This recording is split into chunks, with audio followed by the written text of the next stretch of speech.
Шановні пані і панові, добрий день. Добрий день. I'm going to take the time that was allotted to me, so, and that wasn't 5 or 10 minutes. I give you fair warning. And I'm also happy to address the question raised by Lubomyr Luciuk, what's in it for me? What's in it for us?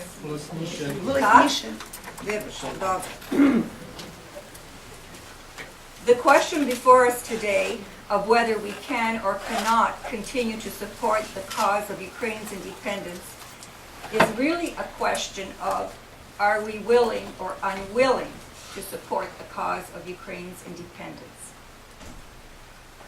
The reason I say willing or unwilling is because in order to answer the question of whether we can or cannot, we have to decide what kind of future we want for the Ukrainian community in Canada. And for that matter, this applies to any other Ukrainian diaspora in the world. If our aim is to survive as a community, then we have to have a sense of identity apart from other Canadians. For that identity to endure, it must have enough substance underpinning it, in order that it can be relevant to Canadians of Ukrainian origin and thereby stand a chance of competing with the development of the predominant culture surrounding us.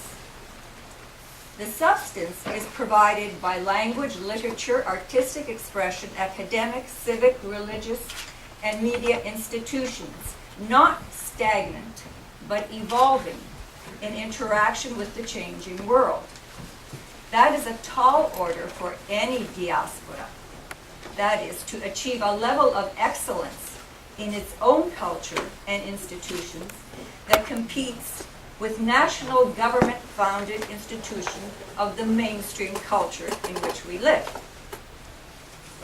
While an island in the predominantly English, French, Canadian fabric, Ukrainians have done quite well to date in this regard due to, as we all know, the political post-World War II immigration.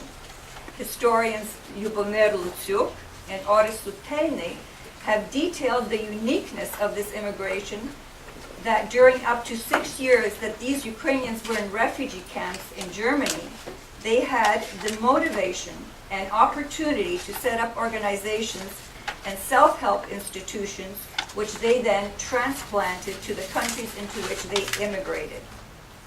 Today, membership in those structures has become depleted through the demise of many of those immigrants and assimilation of their offsprings. The organizations and institutions those politically motivated immigrants built are weakening.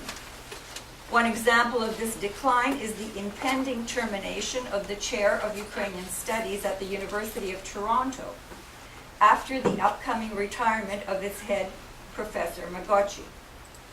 What a justifiably proud achievement it was for our financially challenged immigrant community, which raised funds to establish that chair in the 1970s, I believe. The hoped-for sizable involvement of the fourth wave of Ukrainian immigrants in the further development of established institutions has not materialized. Thus, those substantial underpinnings to our survival as a Ukrainian community in Canada, those institutions which I mentioned earlier, are only available to us via Ukraine. It is in Ukraine that there is a society with government-funded institutions which can feed back its culture, its knowledge into the diaspora. Alternatively, if our choice is to predominantly focus our efforts on our community in Canada and let Ukraine find its way without support from the diaspora, then our evolution will be stunted in terms of its Ukrainian component. As contact diminishes, so too will the flow of information from Ukraine, which Ukrainian Canadians will consider meaningful. Without this interaction, this precondition for the necessary continuous revitalization of what connotes being a Ukrainian here, this prerequisite will be absent. Without this modernizing, most will find the Ukrainian-Canadian culture irrelevant to their ever-evolving life in Canada. And this will only expedite the process of assimilation.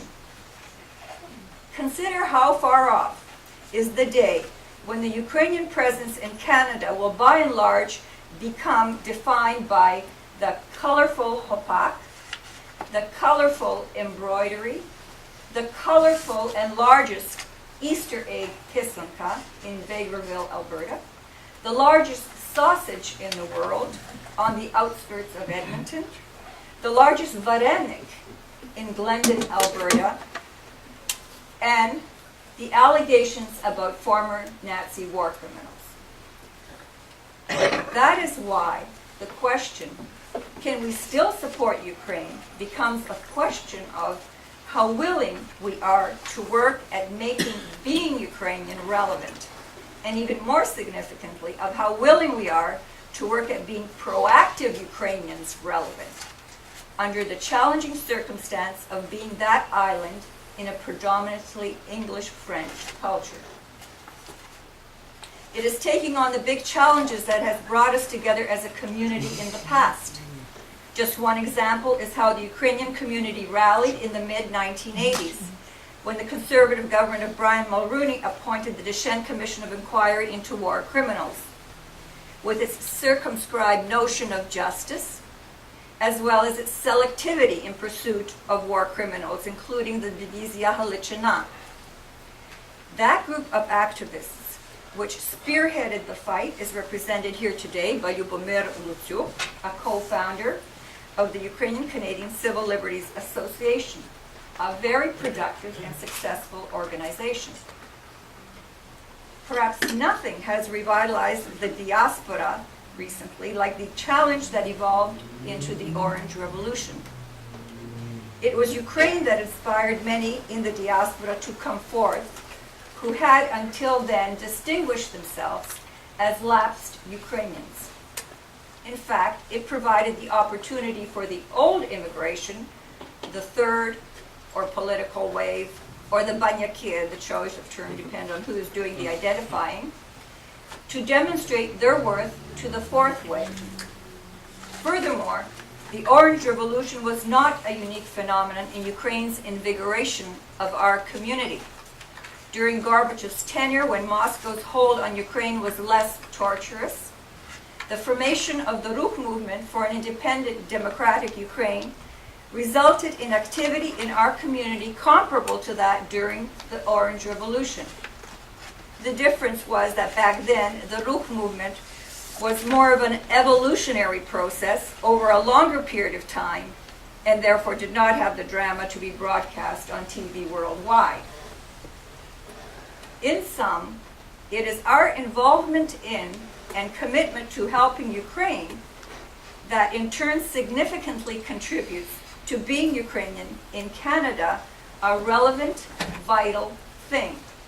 And it is this vitality, as opposed to preservation, that is a prerequisite to our survival as a community in Canada. It is this relevant vitality, this development, which is identified as crucial in an analysis of the future of the Ukrainian-Canadian Congress by a member of its Calgary branch. I quote from his report. The Orange Revolution served to unite Canadians of Ukrainian descent. It provided momentum for the Ukrainian-Canadian Congress to settle other outstanding matters with the government, including gaining restitution as a result of Canada's first internment operations.